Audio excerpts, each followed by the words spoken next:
Howdy y'all, this is Dwight and welcome back to my channel. In this video I'm wanting to show a couple Yamadori that I dug up yesterday, and currently it is January the 13th, so we're well in the winter and hopefully spring will be coming along soon, though time will tell. But the weather we've been having has been up and down a lot.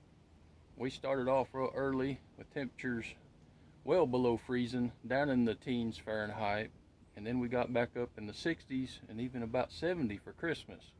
Now we're dipping back down.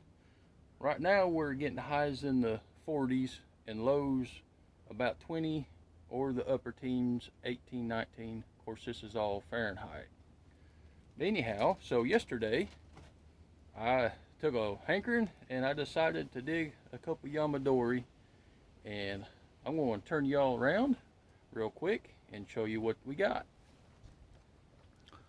So we're here in my little greenhouse, and the first one I'll show is this maple right here.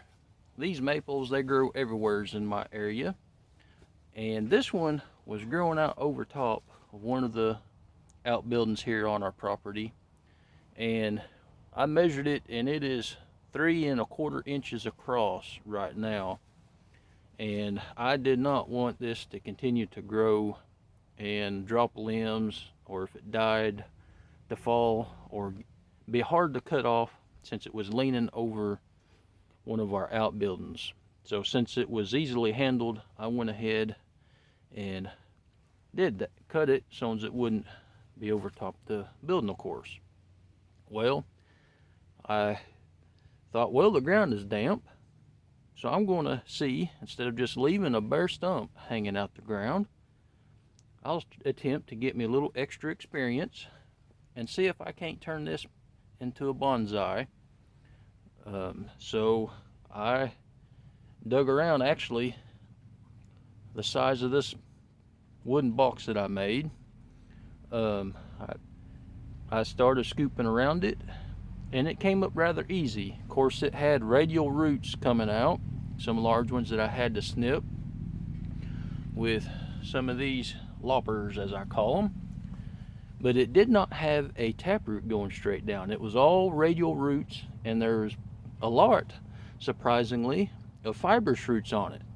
So that actually, I was able to dig that up within just about 5 minutes. I was pleasantly surprised for the size of it.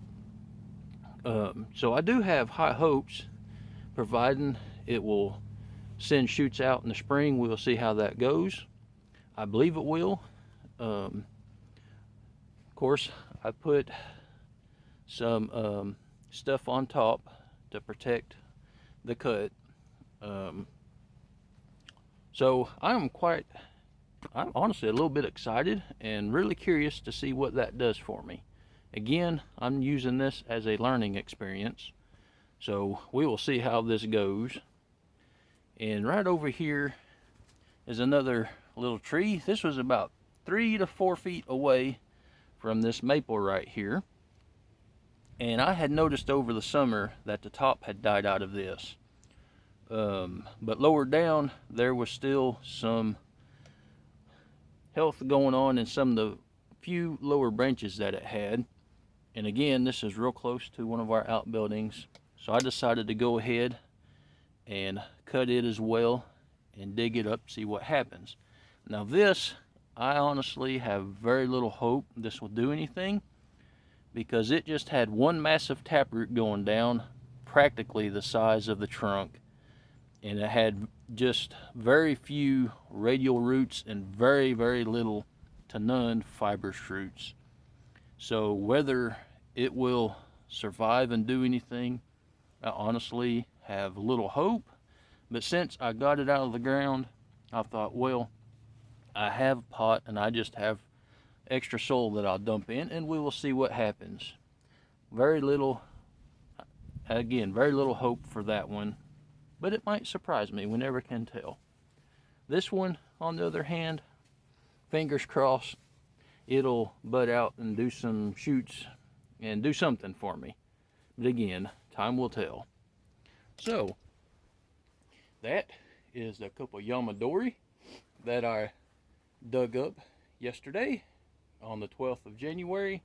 So come springtime, when things start coming out, I look forward to seeing if anything happens to these. And if they do, I will make sure to let you all know. And if they don't, I will let you know as well. So again, thank you for stopping by. And until next time, y'all take care.